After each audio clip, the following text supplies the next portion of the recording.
Head lines آپ نے ملاحظہ کی، بلیٹن کا آغاز کرتے ہیں ایک ایسی افسوسناک خبر سے جس نے اہل دل کو جھنجھوڑ کر رکھ دیا۔ کراچی کے علاقے شمسی کالونی میں ایک ماں اور ان کی نازوں سے پالی 3 بچیوں کو گلے کاٹ کر زندگیاں ان سے چھین لی گئیں۔ پولیس نے گھر کے سربراہ کو قتل میں ملوث قرار دے دیا۔ گلا کٹی حالت میں ملنے والی فواد کی حالت بھی تشویش۔ سیریس نہیں تھا کہ جس کا ان کو پتا ہو،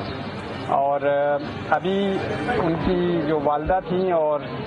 فواد کی جو بابی ہیں، ان دونوں نے جب اوپر سے ان کی بیگم کی آواز آئی ہے، فواد کی بیگم کی، تو وہ آواز آنے کے بعد یہ جب اوپر گئے ہیں، انہوں نے دروازہ توڑا ہے، بلکہ کنڈی توڑی ہے، تو آگے یہ انسیڈنٹ ہو چکا تھا۔ مقتولین کی جانب سے شور شرابے کی آواز نہ آنے سے شبہ ہے کہ واردات سے قبل انہیں نشہ آور چیز بھی دی گئی ہو۔ شواہد تو نہیں ملے، لیکن لگ ایسا رہا ہے کیونکہ جتنا انہوں نے بروٹلی اور اتنا گروسم ہے اور جتنا شدت کے ساتھ ان کو ہلاک کیا ہے، اور اس کے بعد پھر چیخو پکار کی آواز بھی نہیں آئی ہے، تو اس سے لگتا ہے میں بھی زخمی فواد کی حالت اس وقت تشویشناک ہے، جس کے باعث ملزم کا بیان ریکارڈ نہیں کیا جا سکا۔ تاہم 4 لاشوں کا پوسٹ مارٹم کیا گیا۔ رپورٹ کے بعد تحقیقات مزید آگے بڑھے گی۔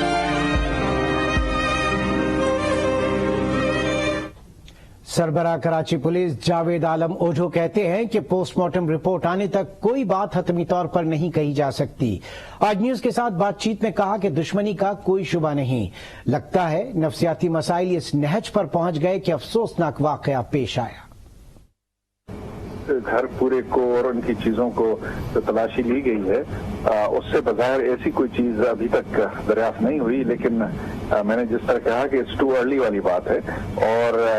پوسٹ مارٹم آنے کے بعد ہی ہم ڈیفینیٹ اوپینین دینے کی پوزیشن میں ہوں گے۔ لیکن بظاہر اس وقت جو حالات واقعات ہیں وہ بہت ہی زیادہ ڈپریشن اور کسی چیز پہ بہت ہی زیادہ ایکسٹریم قدم اٹھانے پہ، یعنی کہ ایسی سائیکولوجیکل کنڈیشنز کے جس کے تحت اس نے اٹھایا ہے، یہ بظاہر سامنے آئی ہے۔ کیونکہ گھر میں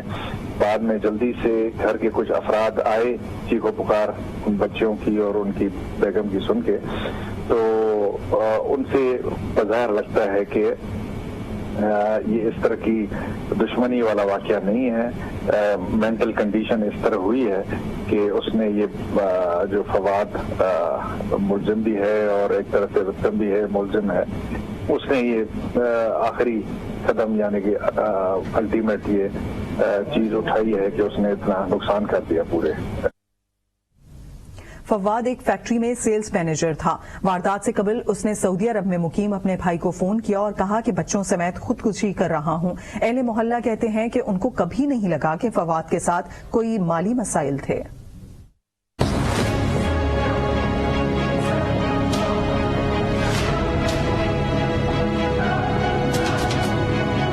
کراچی میں بیوی اور 4 بچیوں کے قتل میں ملوث قرار دیا گیا فواد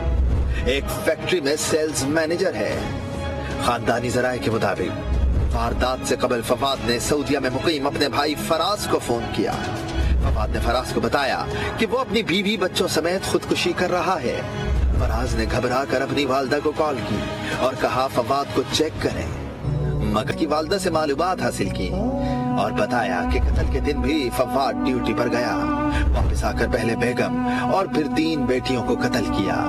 اہلیہ سے اس کا جھگڑا معمول تھا۔ کہ وائف کے ساتھ ان کا ایشو تو رہتا ہے، لیکن چھوٹا موٹا ایشو تھا، کوئی اتنا سیریس نہیں تھا کہ جس کا ان کو پتا ہو۔ فواد کی والدہ بتاتی ہیں انہوں نے چیخ سنی تو معمول کی بات سمجھی، اوپر گئے تو یہ منظر دیکھا، اندر کیا ہوا کیسے ہوا کچھ نہیں معلوم۔ وہ میرا بڑا بیٹا تھا، بڑی بہو تھی، بچیاں تھی 3 اس کی، چھوٹا بیٹا میرے ساتھ رہتا ہے یہیں پہ، وہ بھی وہ اوپر رہتے ہیں، میں نیچے رہتی ہوں، کیونکہ سیڑھیاں نہیں چڑھ سکتی تھی میں، اس وجہ سے ہم لوگ نیچے تھے۔ بہت اچھے تھے، بچوں کے اوپر جان دیا کرتا تھا، لیکن 3 بجے کے قریب ایک سنائی دی چیخ جیسے بچوں کو ڈانٹا پڑتی ہے، سمجھ نہیں آئی وہ۔ میں نے فون کرا، اس نے فون نہیں اٹھایا، بات ہی نہیں ہوئی۔ میری بڑی بیٹی ہوتی، اس کی فون آئی، اس چیخ سنائی دی، پھر یہ میری بچی بھی گئی، میں بھی گئی، دیکھا تو دروازہ بند تھا، پیٹ رہے، آوازیں دے رہے، شور بجا رہے، نہیں کھل رہے، پھر دونوں